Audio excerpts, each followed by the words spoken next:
This is the Wiiviewer And the LilWiiviewer. and we're going to review. Cube Life, Island Survival. This is going to be, what do you think, a snap judgment review, kind of? So this is basically a Minecraft clone, wouldn't you say? This is a Minecraft wannabe. Oh, right, clone. Well, clone would be giving it too much praise. Wannabe is more like it's kind of there, but kind of not. We had two different takeaways from this game because one, I never played Minecraft in my life, and you played it quite a lot. So the game was very easy for you to get into, wasn't it? Yes, it was. But for me, it was like, I don't understand anything. You should have seen him. You were freaking out. I don't get why trees can float. You get rid of the base of a tree and somehow it doesn't come crashing down? Why do you need a building table to build things? What, you can't build things on the floor? The game just basically says, you better have played Minecraft before. If you haven't, you're gonna be clueless because the tutorial sucks. Minecraft's tutorial isn't much better. It's actually non-existent. I was baffled what I was supposed to do, where I was supposed to go, what the whole point of the game was. Well, no, I got the point. I think was to get off the island. The point was to survive.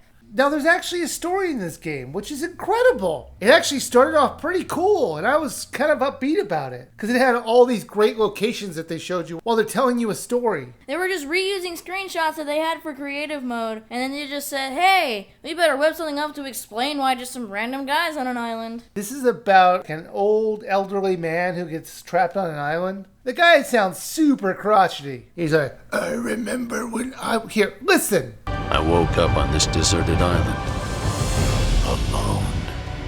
Everything I had is now gone. Like I said, this actually sounded cool. But the weird part is, his voice kind of changes throughout the game, doesn't it? Sometimes it's an old man, but then sometimes it sounds like a youngster. It's this thing called raising your voice when you're surprised or sad or something like that. It's called emotions.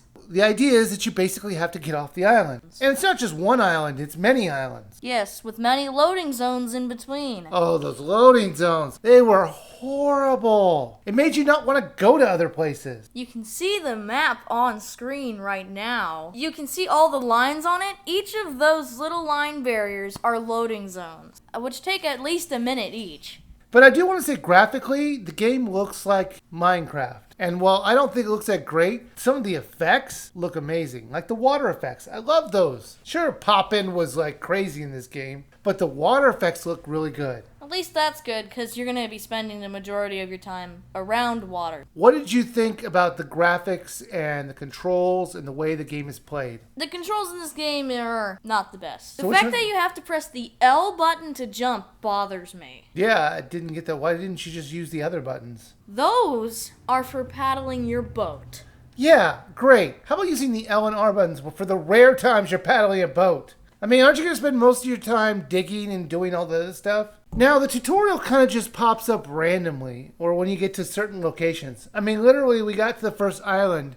We're just walking around, and all of a sudden, he just kind of comments, I wonder if there's a hidden room around here. Why on earth would you think on a deserted island there's a hidden room? I mean, how does it even come into your head? I mean, there was a torch. Does that mean hidden room or just, look, there's a torch? So if you see like a light pole outside your house, you're like, I wonder if there's a hidden cave under there. I mean, on a deserted island, if you see a light source not created by you, you will kind of freak out thinking that there's someone else on the island. And you find out that that torch actually could have been made by many of the natives that show up at night. You mean the cannibals? The cannibals, they're basically what you should fear in the nighttime, except they're not really much to be feared. That's one of the more annoying things. I wish there was a way to advance time. Yeah, like a bed or something to sleep in. Because waiting 12 minutes to just wait? Waiting around for the time to go by, because every second is, what, a minute? Yeah. There's not really a fear of them getting to reach you or shoot you or anything. I would literally pause the game in my inventory, because that still passes time, and then just wait for day, and then it'll be all good. I mean, you could be doing digging or something in the middle of the night, but what if you don't want to? What if you're waiting to do something else? No, we have to wait like the 8 hours it takes. That's a good amount of time.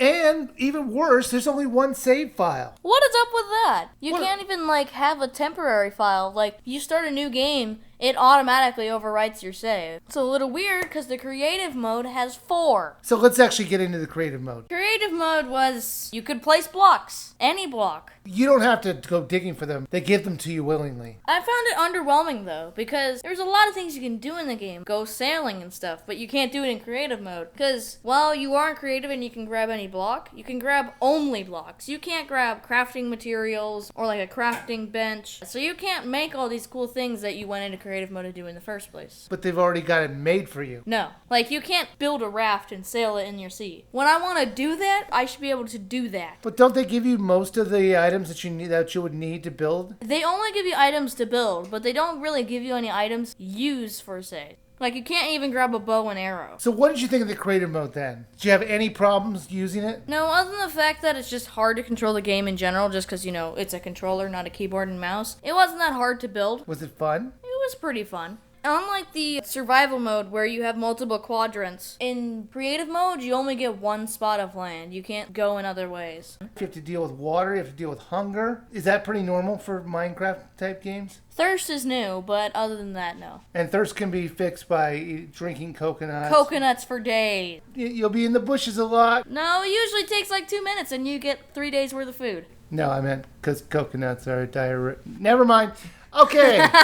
So we're going to do this one a little bit flip-floppy for the first time ever. Cube Life, Island Survival, Wiiviewer. Would you buy, sail, or skip? Well, thank you, Wiiviewer. Yeah, I don't know why I'm talking about myself in the third person. Being super narcissistic right now. I'm going first because, you know what? I have a completely different take on this, and I'd rather him focus on his take. My take is I've never played Minecraft, so this game did not cater to me at all. It said put 2 sticks together. I'm like, what are sticks? How do you get sticks? What do you get blocks? I mean, they give you the instructions how to make everything, but then I'm looking like, what block is what? This game was not made for someone like me who's never played Minecraft. So I say skip it, just because it just confused me. But what did you think, little Wiiviewer? This game is mediocre at best. I'd have to say sail, just for the fact that this is not something I'd spend $7 on. Are you ever going to go back to it again? Probably not. You say sail. And, I'm going to go with your opinion more than mine. Well, that was our review of Cube Life Island Survival. Why don't you check out our previous review of Splatoon? Or check out a classic review of The Sims Castaways. Well, we thank you guys for watching, and please subscribe.